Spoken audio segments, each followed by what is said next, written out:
क्या सही में मुख्यमंत्री नीतीश कुमार 2024 में लोकसभा चुनाव झंझारपुर से लड़ेंगे? इस चर्चा के साथ झंझारपुर लोकसभा निर्वाचन क्षेत्र भी सुर्खियों में है। जिला मधुबनी में 2 लोकसभा निर्वाचन क्षेत्र है, मधुबनी और झंझारपुर। दोनों लोकसभा क्षेत्र के साथ 6 विधानसभा शामिल है।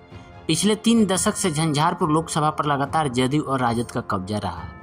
यहाँ से भी बड़े बड़े हस्ती चुनाव जीतकर लोकसभा पहुंचे हैं, जिसमें हरियाणा के राज्यपाल धनिक लाल मंडल, पंडित जगन्नाथ मिश्र, डॉक्टर गौरीशंकर, राजहंस, देवेंद्र प्रसाद यादव, मगनी लाल मंडल, वीरेंद्र चौधरी और रामप्रीत मंडल का नाम शामिल है। देवेंद्र प्रसाद यादव तो 5 बार यहाँ से सांसद रहे हैं। धनिक लाल मंडल और देवेंद्र प्रसाद यादव तो केंद्र में मंत्री भी रह चुके हैं। झंझारपुर समाजवादियों की धरती है। हालांकि भाजपा को छोड़ यहाँ से कांग्रेस, राजद और जदयू जीतती रही है। फिलहाल जदयू का इस सीट पर कब्जा है। आगामी लोकसभा चुनाव में भी जदयू ही यहाँ से चुनाव लड़ेगी, यह तय माना जा रहा है। और रह रहकर मुख्यमंत्री नीतीश कुमार का भी नाम उछाला जा रहा है। भाजपा जदयू से अलग हो चुका है। भाजपा के सामने संकट यह है कि इनके पास चुनाव लड़ने के लिए झंझारपुर के विधायक नीतीश मिश्रा को छोड़ कोई दूसरा बड़ा चेहरा नहीं है।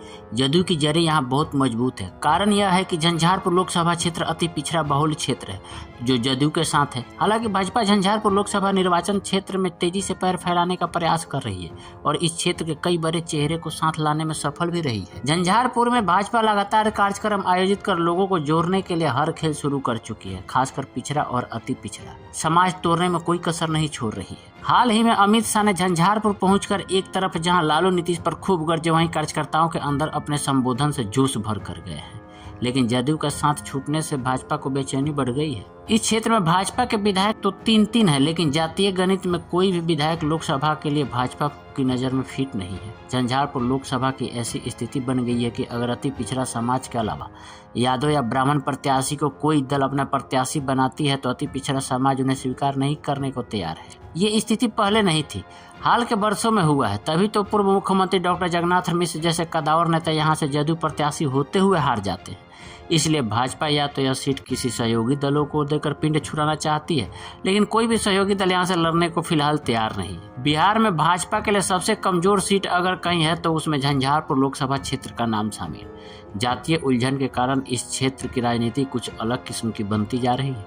वर्तमान सांसद रामप्रीत मंडल को लेकर तरह तरह की चर्चाएं राजनीतिक गलियारों में रेंग रही है। जदयू में भी यहाँ से टिकट के एक ही नहीं बल्कि कई दावेदार हैं, जिसमें पूर्व मंत्री एवं सांसद मगनी लाल मंडल, मंत्री शीला मंडल, युवा चेहरा प्रवीण मंडल, वर्तमान सांसद रामप्रीत मंडल सहित 1 दर्जन से अधिक नामों की चर्चा है। राजद के बड़े नेता पूर्व मंत्री एवं सांसद देवेंद्र प्रसाद यादव, जिनका झंझारपुर लोकसभा क्षेत्र कर्म भूमि रहा है, वे भी चुप बैठने वाले नहीं है। यहाँ भी अधिक संभावना है कि सुपौल के सांसद केवट जाति से आते हैं तो झंझारपुर से मंडल को लड़ाना है। लेकिन कांग्रेस ने सुपौल सीट पर दावा ठोक दी है। रंजीता रंजन या फिर पप्पू यादव को कांग्रेस यहाँ चुनाव लड़ाना चाहती है। अगर ऐसा हुआ तो झंझारपुर से जदयू किसी केवट को मैदान में उतार दे। राजनीतिक गलियारों में नीतीश कुमार को लेकर जो चर्चा चल रही है, अगर ऐसा हुआ तो झंझारपुर सूबे का क्या देश का हॉट सीट बन जाएगा। चूंकि झंझारपुर जदयू का सबसे सेफ सीट है, यह भी तय है कि चुनाव आते आते भाजपा झंझारपुर में कोई बड़ा खेला करने वाली है। अति पिछड़ा समाज का कोई बड़ा चेहरा भाजपा के साथ आ जाए तो कोई आश्चर्य नहीं। फिलहाल भाजपा के साथ जो चेहरा है उसमें वीरेंद्र चौधरी, नीतीश मिश्रा, प्रमोद प्रियदर्शी, देवनाथ यादव, उपेंद्र यादव, अरुण शंकर प्रसाद आदि नाम शामिल है। इधर जदयू में मंगनी लाल मंडल, रामप्रीत मंडल, शीला मंडल, प्रवीण मंडल आदि नामों को लेकर खेमेबाजी शुरू हो चुकी है। अब देखना है कि भाजपा यहाँ क्या नया खेल खेलने वाली है। वहीं जदयू पुराने चेहरे या फिर किसी नए चेहरे पर दांव लगाती है। इंतजार करिए, झंझारपुर में बहुत कुछ नया होने वाला है।